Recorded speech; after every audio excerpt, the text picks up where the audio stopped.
How can we encourage our students to compose, even if we don't consider ourselves a composer? That can be a teacher challenge, right? As a teacher, our purpose is to teach, even if that means stepping outside of our own comfort zone. Our enthusiasm in presenting composition can encourage student composers. Student composers. How are we going to encourage them? I'm Glory St. Germain from Ultimate Music Theory, and today I've got 3 great tips to share on how to encourage student composers, created by Sheila McKibben-Uren in the Ultimate Music Theory blog.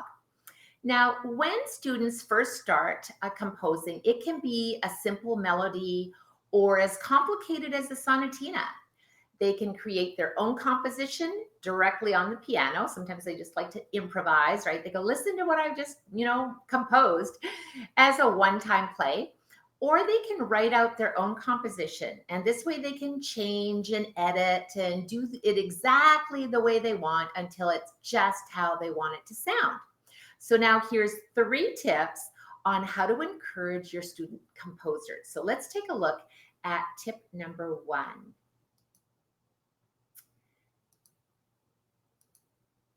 Tip number 1. As soon as I find it, it'll be here. Oh, the joys of all this fancy schmancy stuff. Here we go. Tip number 1. Okay. Tip number 1 is ICE. ICE is imagine, compose, and explore. Hey. 3 words will bring you so much joy, and so will it bring to your students. So what's ICE? Where is it found, and what does it mean? Well, ICE is found inside the Ultimate Music Theory Beginner ABC series, and beginning with the very first Beginner A workbook. And here we start with ICE. So ICE is an exercise that develops creativity in students and encourages them to, imagine, compose, and explore. Students learn a concept in the lesson, and then they use ICE to apply their knowledge. Does that make sense? Okay, so student composers imagine, compose, and explore. So in the ICE exercises, students are given a scene or a scenario, and they get to create a story and the music that accompanies their story. So that's very cool. So for the very first example in the ICE exercise in the Ultimate Music Theory Beginner A workbook, so they're in Beginner A, they're just starting, it says, imagine Sol and Tito, our 2 little friends, Sol and Tito are playing on a teeter-totter. Okay, I can imagine that. Compose a song using groups of 2 and 3 black keys on the keyboard. And then explore the sound, so the pitch, as the teeter-totter goes down low and up high. And it's so much fun to discover all the creative possibilities when using ICE. Imagination is just limits to whatever you want it to be, right? So what about tip number 2? Okay, tip number 2 is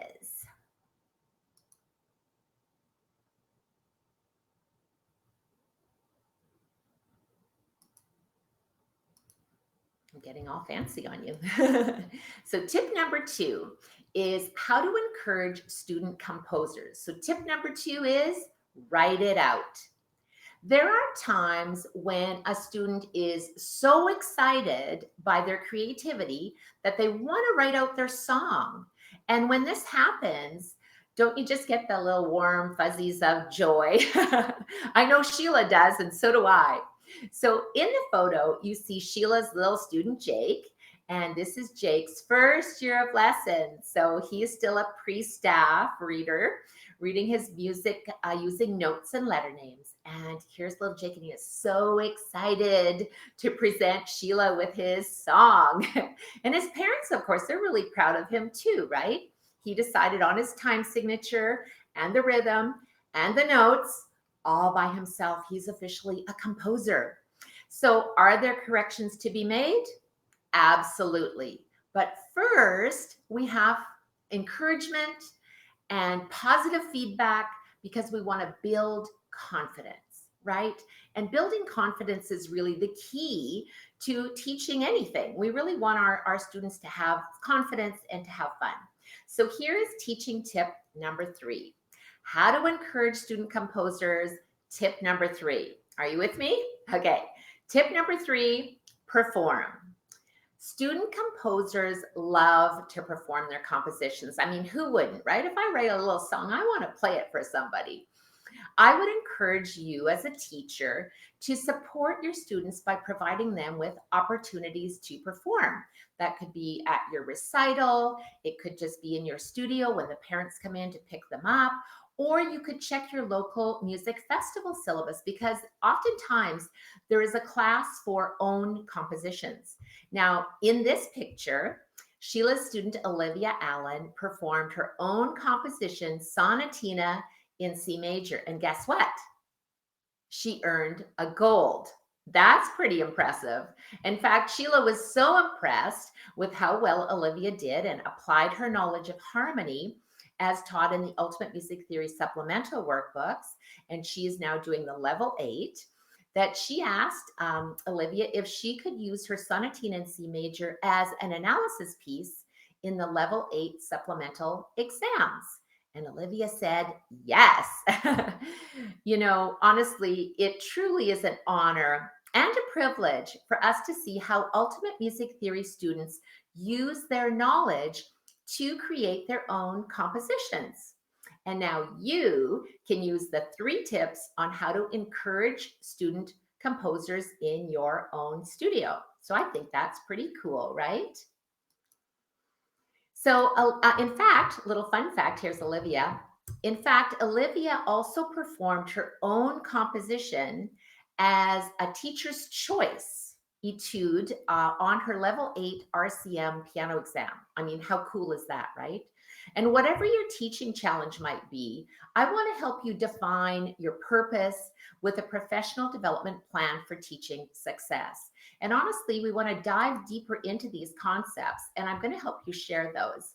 I am doing a live masterclass, and to dive deeper into these concepts and more, you simply go to teachmusictheory.com and join my upcoming free masterclass. And I'm so excited to see you there. If you like this video, be sure to comment, like, share, and of course, join our Ultimate Music Theory Facebook group so you can network with like-minded teachers, musicians, and fellow educators. Also, remember to subscribe to our Ultimate Music Theory YouTube channel for professional development for your teaching success because we're adding new videos every week. So remember, get registered, teachmusictheory.com, and until next time, be joyful and teach with passion. Oh, cheers. It's always fun to have a little cup of coffee or tea when you're teaching, right? Take care.